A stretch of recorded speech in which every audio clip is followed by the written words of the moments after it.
Saddle fit and saddle placement are of course really important for our horses, but they're also important for us as the rider. In this video, Wendy Murdoch is going to explain how the way that your saddle fits your horse and where you put your saddle on your horse affects you as the rider. It affects your balance and your position.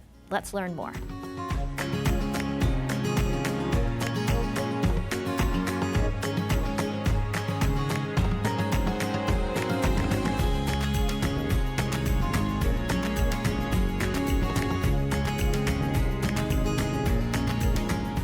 So one of the things that's so important for you to be balanced in the saddle is where you put your saddle on your horse.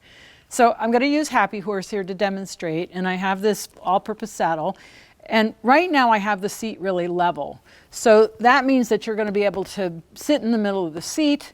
The stirrup bar placement we're going to talk about in a moment, but basically it lets you be in the middle.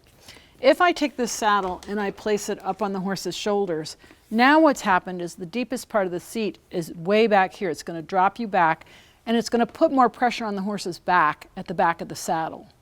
It's also moved the stirrup bar forward and increased the distance between the deepest part of the seat and the stirrup bar, which is going to affect your ability to feel balanced. Typically this happens when you have a saddle that's too narrow for your horse, but there can be other reasons. One of them is just simply when you put your saddle on, it's okay to put it up on the shoulders as long as you then slide it back into position. When I was a kid, that's what we were taught. You take the saddle, you place it a bit up on the shoulders, and you slide it back so that you get the hair coat laying down. And it seems that we've lost that really important piece of this, is sliding the saddle back into position, because we need to clear this shoulder blade. If the saddle's too wide, or for some reason we place it too far back, it's going to dip in, and now the head is low and the back is coming up, and it's moved us really far forward. So now this distance between the stirrup bar and the deepest part of the seat is too close together. I'm going to use a pen to illustrate what I'm talking about in terms of where the deepest part of the seat is. So I'm going to start in the middle, grab my pen, and so right now that's the deepest part of the seat. But if I take the saddle and I move it up onto the shoulders, can you see how that's dropped back?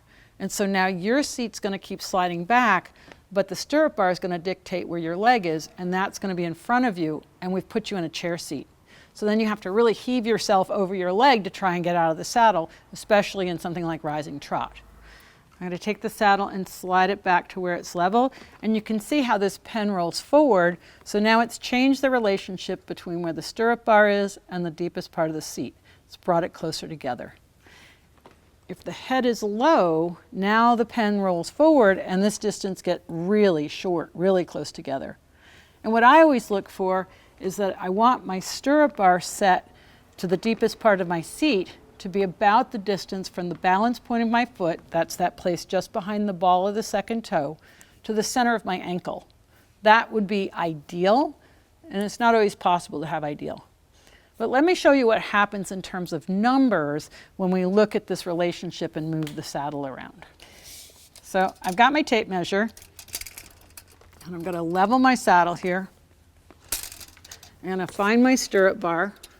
And I'm just going to look at the distance from the stirrup bar to the deepest part of the seat.